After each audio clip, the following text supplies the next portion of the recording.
everyone, we're going to verify this trig identity by writing in terms of sine and cosine and simplifying. So this one's going to be a little different because we're going to have to force it to look like this. I'll tell you what I mean in a minute, but first let's write this in terms of sine and cosine. So you have 1 divided by cosine, and then again 1 plus 1 divided by cosine. Save a little room here. For my denominator, I'll just write this again. For this, I need a common denominator of cosine. So if I put a cosine here, I also need to put it here, because cosine divided by cosine is 1. So now what we have is cosine of theta plus 1 divided by cosine of theta.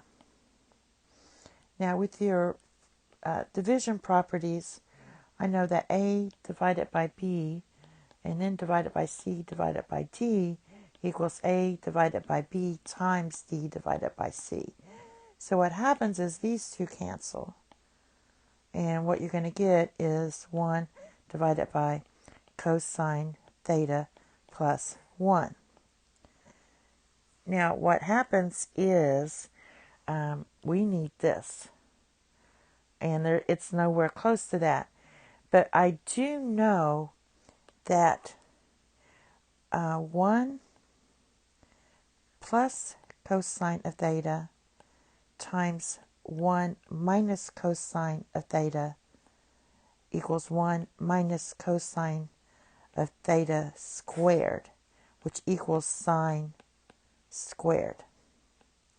And that's what we need. So if I take this, I'm just going to rewrite this as 1 plus cosine of theta. Just switch it around.